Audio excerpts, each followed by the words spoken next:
There is more than one way to pick stitches on the Pfaff Creative Icon. So we're going to start here with the straight and zigzag function, and when you touch it, a menu will come out called Load Stitch. There are multiple menus and multiple pages under each menu of groups of stitches. Starting from the top here, we see Utility is underlined with green. That means you're in the Utility menu, and you can always scroll to the bottom. But look right here where it says 1.1, 1.2, 1.3, and yes, there can be more stitches, so don't forget to scroll up. I'm just touching and dragging my finger or stylus up the screen to get to the different stitches. To go across, you can swipe to the side and get to different menus, and again, they will have more stitches below. I remember when I was stitching out my stitch book, I had forgotten to swipe up and realized that I had like 60 stitches in one of the menus, just because there was that many stitches that was to be in that section. So you've got all these different categories at the top, from satin stitching to decorative stitches. Look at all these pages, and yes, definitely check out our links below this YouTube video where we will teach you how to make the ultimate Pfaff Creative Icon stitch book. That is a free video you can watch in with our Stitching Cosmos class. So different stitches. Once you pick a stitch, it will show up on your screen.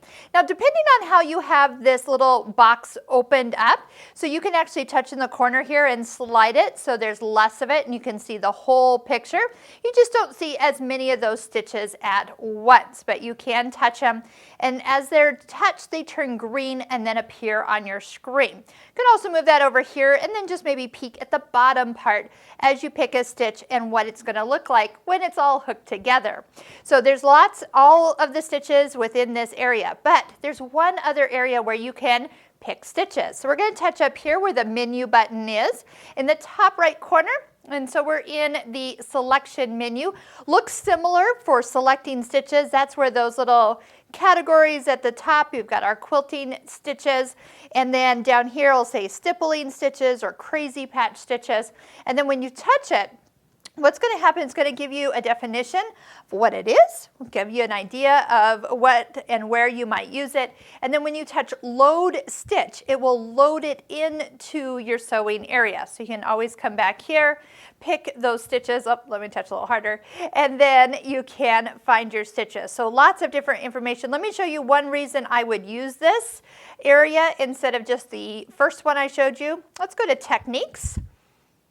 And for example, these are like where your ribbon stitches hang out, your stacking stitches and everything. So when you touch a ribbon stitch, it actually has the information of what to expect and how to stitch it out with that particular one. You can arrow to the side, get all those stitches, and then when you're ready to pick that particular one, touch load stitch, and then it brings it on to screen. So again, whatever is green is what's selected. So even if you do kind of go to another screen, that is the one it's going to stitch, even though you're not actually seeing that particular one as a selected stitch. So when you want to get back to a straight stitch, come all the way back to the utility menu, touch the utility number 1, and then touch stitch number 1. So that would be how you go back to a straight stitch. Of course, turning your machine off and on will return you to that stitch. That's a little harder option. And just a side note, we're going to show you how you can set this up.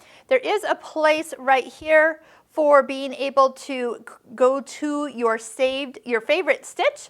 And right now my favorite stitch is the straight stitch, but this would be where you could actually set this. Let's say stitch number 14 was your favorite stitch. Touch and hold that stitch, up comes a little pop-up box, and it says save as default stitch. So what we are doing is saving it so that, let's go to stitch number 1, and then go to this area right here, pick the plus that goes to the default stitch. And you can have had that stitch changed for a width, length, needle position, whatever your favorite thing is to do with that stitch. That is a quick way. But if that was to be your straight stitch, you can use this to get back to that straight stitch every single time. So if I do want a straight stitch set back as my default stitch, touch and hold the stitch background, save as default stitch, and touch OK. I love that feature on this machine because everybody has their own favorite stitch. So that's just a quick little overview of how to select stitches on the Pfaff Creative Icon.